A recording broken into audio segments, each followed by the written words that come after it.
Hello guys and welcome back po sa Tarot Page Philippines. So, ngayon po gawin natin sa video na to ang monthly love reading for November para po sa may mga Cancer in Venus. So, kung hindi nyo pa po alam ang inyong Venus sign or nakita nyo lang po kasi ito nakita nyo Cancer and hindi nyo confirm kung ano po yung inyong Venus sign, stop watching, i-click nyo po yung link so that you can know paano malaman yung Venus sign nyo po kasi hindi po yung readings will not be for you. But kung confirm nyo po na yun po ang inyong Cancer is your Venus sign, then welcome po. So please, if you're new to the channel, please click the subscribe button, bell notification, and give this video a like.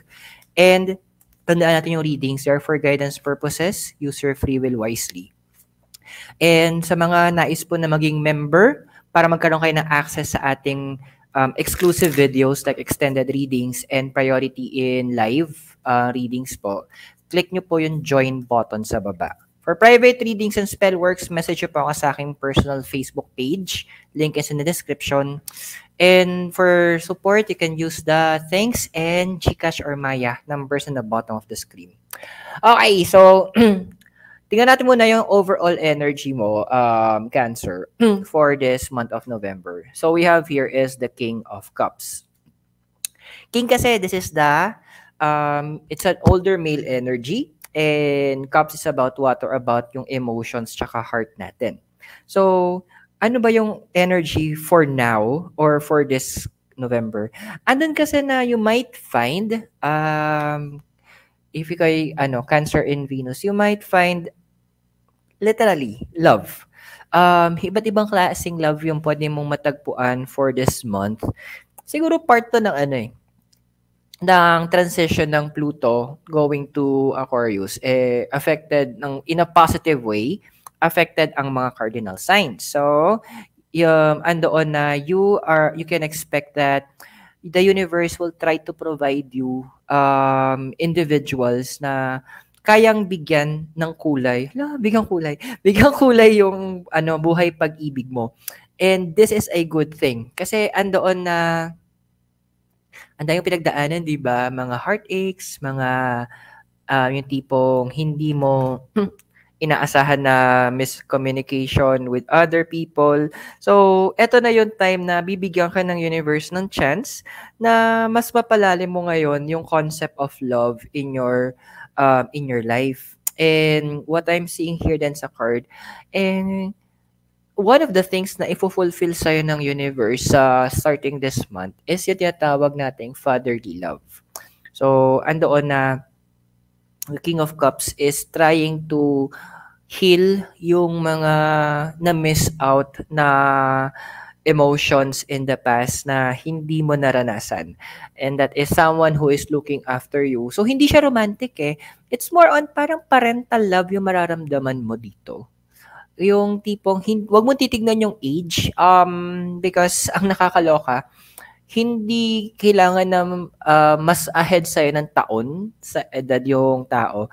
However, what I'm seeing here is yung emotional maturity and mental maturity ng tao will be that good, that will be that strong na kaya kang bigyan ng help for you to be able to find the love that you have been longing for.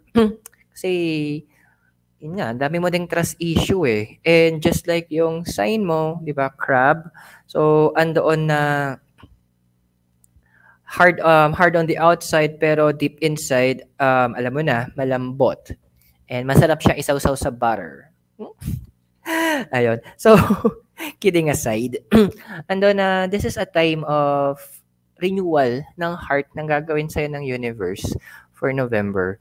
And another thing kasi, ang nakikita ko dito sa card mo, is that the universe will also try to make sure na yung mga good things na plant mo years before, it's time that you're going to harvest. So, medyo mag-backtrack ka na. Naging maayos ba yung pakikitungo mo sa mga tao? Kumbaga, this is a time, it's a time of karma na yung sa'yo eh. So, ibig sabihin nito, regardless if it's good or bad karma, medyo mag ayun na nga, alam mo na, mag-harvest ka starting this November. So, sana naging maganda yung pakikitungo mo sa mga tao. So, but there's still time para mag-ipon ka ng good karma for yourself. So, andyan na try to be more nice to other people. Kasi it will also open yung yung avenue for parang ano bang term to? It's like law of attraction. Kung ano yung binibigay mo, yun yung babalik din sa'yo. So, this is a good time for you to do that. Okay? So, tingnan natin ngayon kung anong message ng darkness sa'yo tsaka ng light. Why darkness and light? Simple lang, yin-yang, para balance tayo. Gagamitin natin si dark mirror tsaka si work your light. So, ano bang message ng darkness? We have here is number 3, obsession. And number 5, gilded regret. Okay. Well, yun na lang. Medyo may time frame ako nakukuha dito eh. So, we could expect this happening somewhere in the first week ng March onward.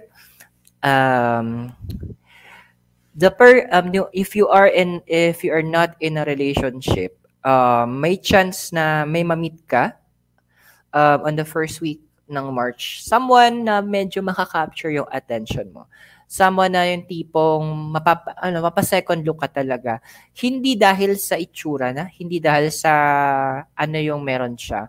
Pero mararamdaman parang there's this certain energy na nako-call ka, na-attract ka. Parang alam mo yung parang gamo-gamo na sa lumalapit sa ilaw, sa bombilya, yung liwanag ng ilaw. Parang ganon.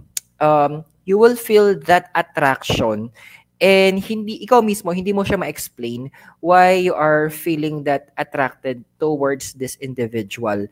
Which is not a problem. Kasi ibig sabihin nun, nagko-connive lang naman, nagja-jive lang yung energies nyo. So, don't be scared na i-try mong i-open yung sarili mo doon sa tao. The reason why is because andoon it's a part of your healing process din tungkol sa trust issue. And this is also a test din na ipinapaalala sa'yo ng universe na yung mga naging wrong decisions mo in the past, yung wrong actions mo, wag na natin dalhin wag na nating ulitin. So, medyo matuto tayong makinig, Cancer, in Venus. Matuto ka makinig kasi pag hindi, yung same problems mo in the past will be repeated in this coming possible new romantic connection. Now, if you are already in a commitment, so may possibility mas lalalim pa to. So, pwedeng kung it's a heterosexual relationship, baka mapag-usapan nyo na maging mas malalim na relationship nyo or andoon na even looking at possible marriage for others. So, parang ipaplan na siya. It's a sign that you need to mature kasi yung gilded regret, sinasabi dito na ang dami mo pang gustong i-let go and this is a good time for you to let go of those things. Especially pagpasok ng November, we have new moon in Scorpio. So, it's about purging ng mga hindi na dapat nasa life mo. Ano bang message sa'yo ngayon ng light din? So we have here is the Seas of Mintaka, saying potential bring in consciousness to light, and also the Golden Children, inner child, tenderness, innocence, rare gift. So this both of these cards is advising na ang healing kasi hindi naman mahirap yan to be honest. Nagkakaproblema ka lang doon sa healing mo in terms of trusting people. Kasi ikaw mismo, ayaw mong i-let go. Parang andun yung point na nasanay tayo. Parang yung pinampangat nung naisip kong possible yung scenario. Parang siya, yung tipong kapag napilayan ka, syempre na-dislocate yung buto, hindi siya pwedeng pabayaan ng gano'n. Kailangan siyang i-align ulit para andun yung punto na mag-heal siya properly. So, andun ka sa ganung punto na kailangan mo na isang one time, big time, na talagang kailangang i-align ulit yung pilay mo. In this case is yung trust issue mo para mag-heal ka properly. And nasasanay ka na, masyado mo lang kasing sinanay yung sarili mo at that point. So, find the courage. So, ando na sinasabi dito ng cards din na you need to connect with the universe na to give you the grace, to give you the courage, to give you the strength na magpakawalan na yon. And then, once na napakawalan mo siya, embrace mo na yung healing na pwedeng dalin para sa'yo. The healing will not be instantaneous, ha? It will take some time, but depende yan sa willingness mo yung bilis ng healing na ibibigay sa'yo. So, kasi deep inside, gusto mo na rin naman eh. Doon lang na ikaw yung nagpipigil. So, maybe it's time na. Make a decision na ha to accept the healing. So, I hope nakatulong yung reading sa'yo at tandaan yung reading sa'yo. For guidance purposes, use your free will wisely. So, kung bago ka sa channel, please click the subscribe button, bell notification, and palike na po ng ating video. At kung kailangan nyo po ng private reading or spellworks, you can message me on my Facebook page. Link is in the description. At sa mga nais naman po, nais po na magkaroon ng access sa ating mga exclusive members-only videos like the extended readings and priority during live natin, i-click nyo lang po yung join button sa baba. And for donations, you can use the thanks button o yung ating GCash or Maya numbers on the bottom of your screen. So, maraming salamat sa iyo. God bless, Namaste, Hare Krishna, and blessed be. Naway magkita tayo very soon. Wala po dito sa La Trinidad Benguet, kasama po si Mikay Noodles. Have a great day and I'll see you again very soon. Bye!